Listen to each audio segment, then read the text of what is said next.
Mais toi, après,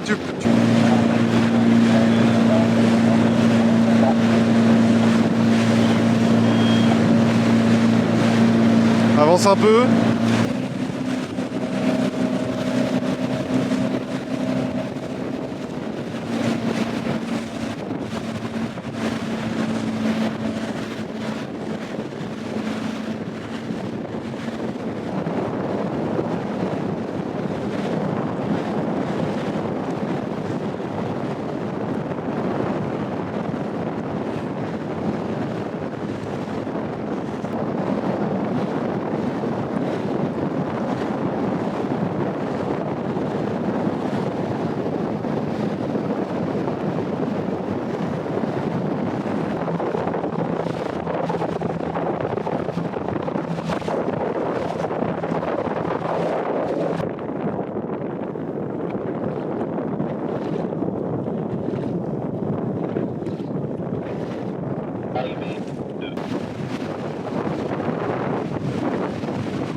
Bravo!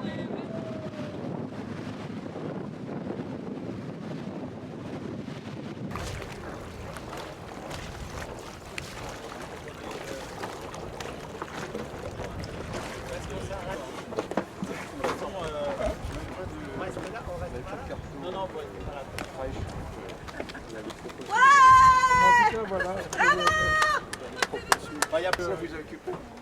Ça vous occupe le suivi. C'était super sympa. Est-ce que vous êtes passé devant sur la carte?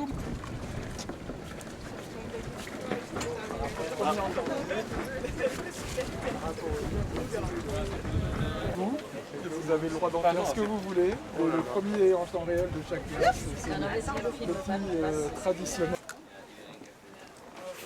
Allez, ah, c'est quoi ça? Ah, il est distrait, Eric. Allez, d'un coup.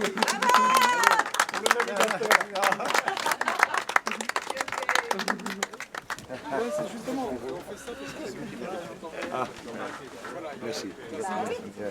Alors, une nouvelle finale. Yay!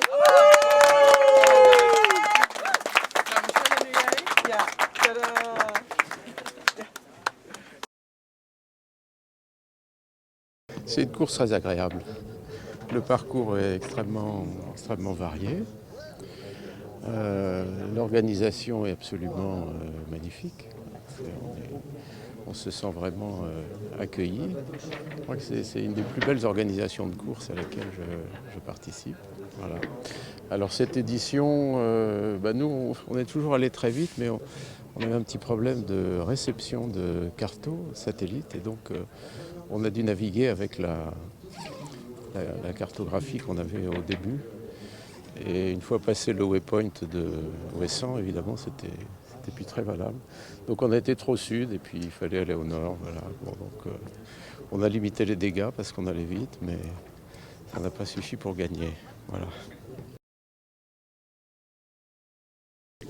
Et bien finalement, qu'est-ce qu'on va retenir de cette course?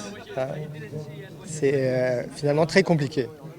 Et, les changements de fichiers entre chaque chargement faisaient qu'on savait parfaitement, même entre Wolfrock et la Dream Cup, on pensait qu'au milieu, là, on ne savait plus ce qu'on allait faire. Ça s'est bien passé jusqu'au Waypoint. On était avec un petit groupe, il y avait les derniers classe 40 qui étaient à la même vitesse, il y avait Charlie, il y avait Stamina. Et par exemple, Moana, il avait disparu des radars. Et là, on s'est retrouvé avec un fichier qui datait de Wolfrock, parce qu'on n'a pas d'Iridium. Et ça ne s'est pas du tout révélé. On savait qu'il allait y avoir une molle, elle ne s'est pas passée comme prévu, mais en tout cas, pour nous, la molle était là. Et puis, grosse surprise, en arrivant sur Belle-Île, à l'AIS, qu'est-ce qu'on voit? Moana, là, on était un peu dépités. Parce que finalement, on était avec Stamina là, qui vient d'arriver. Là, et on s'est tout le temps battu, ce qui était sympa, parce que ça permet de rester sur le qui-vive. Et donc le dernier rush pour remonter de Edic, là, Moana était sous code 0, nous avec un Jeep Top, et il avait un demi-mille d'avance et on a réussi à passer devant lui en temps réel. Et comme on lui doit à peu près 3 heures en temps compensé, il est largement devant. Donc bravo à eux. Il faudra qu'on voit comment ils ont fait. Mais bon, alors le sud de l'Angleterre est toujours aussi sympa. C'est le début du parcours de Fastnet. Hein. Et il y a toujours des coups, il y a toujours des choses. Il y a eu du vent, pas mal, beaucoup de près. Et puis on voyait que tout le monde derrière se tenait bien, donc c'était plutôt sympa. Et puis le départ, on a quand même eu, après la bouée d'Urville, on a eu une espèce de grain là, qui est monté à plus de 30 nœuds. Quoi. Comme on était sous spi, ça a commencé c'était bien. Non, on a eu toutes les conditions. Un peu trop de vol pour nous.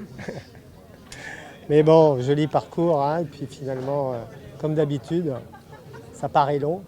Puis au bout du compte, quand on arrive, on se dit 4 jours, c'était sympa. Donc 4 jours, surtout sur ce type de bateau, on est quand même 8. Ça fait du monde. C'est pas une expérience, parce que c'est pas une première expérience, mais c'est toujours particulier. La gestion des cars, la gestion de la motivation. Et ça, c'est sympa. Au moins, on aura toujours eu un bateau en ligne de mire avec lequel on se battait. De toute façon, c'est des courses intéressantes. Hein. La Dream Cup, par rapport... Bon, là, elle ne fait que un petit peu plus de 500 000. Alors, mais en longueur, c'est quand même 90-100 heures de course. Donc, on est dans une étape où c'est de la vraie... On n'est pas de la course transocéanique, mais c'est dans ce genre de course qu'on apprend la course transocéanique. Et pour tous ceux qui veulent aller plus haut, faire du classe 40 ou faire du double pour la Cap-Martinique sur des transats ou la Transquadra, bah forcément, hein, c'est nécessaire. Donc bravo à Jacques d'avoir fait cette Dream Cup parce qu'elle est nécessaire aujourd'hui dans le panel et dans le programme général. Et puis, elle nous fait réviser un petit peu de Fastnet avec Cherbourg. Donc tout ça est quand même plutôt très intéressant. Je ne vais pas dire plutôt intéressant, mais très intéressant. Donc bravo encore une fois à tout le monde. Je suis particulièrement bien placé pour savoir qu'organiser une course, c'est une montagne de choses à résoudre. Et il faut tenir la rampe et il faut continuer sur ce format. Bon, et chaque année, ça dépendra du programme des courses de chaque bateau. Mais on voit bien qu'il y a quand même suffisamment de bateaux pour en faire une course passionnante. Alors, passionnante en tout cas pour ceux qui la font, quelles que soient les conditions. Yes, Yes, at yes, the end. yes. At the end, yes. Yes, it was a very windy start, and first with the Code Zero, and then after the Urville inflatable, it was reaching, but with the A5, but it was too much. Suddenly there was too much wind, so we blew up this A5 sail. Yeah. But after that, and we saw the fast wave, always on the AIS, but sometimes we lost them when they were before, and suddenly we saw them again on the AIS, and then it was, victory. It was like nice. We see them. Yeah. We are back. Yeah. Yeah, it was a nice race. It was. Yeah, we had a really nice feeling about it. We have a very nice team, 4 ladies, 4 men, so really well balanced, and the cooperation together was really, really great. So it was fantastic and amazing to sail with them, and very young people as well, also talents from other crews. So it was really, really great. We always sail with women, but this time it was 50-50. coincidence, Yeah, 50-50. yeah. Yeah. And but we have done more 600 miles. yeah. regattas. And some of the crew were laughing because I cook fresh meals. Oh. Really? So we had 4 fresh meals, and they were laughing for, oh, you have so much with you stuff and it's weight. But I said, this is really great for the moral. We have to have, so I baked bread and I made fresh meals, so everybody was happy. So that was the feeling. Like some of them said, it is like a sail camp instead of a sail race. They were laughing, but it paid off.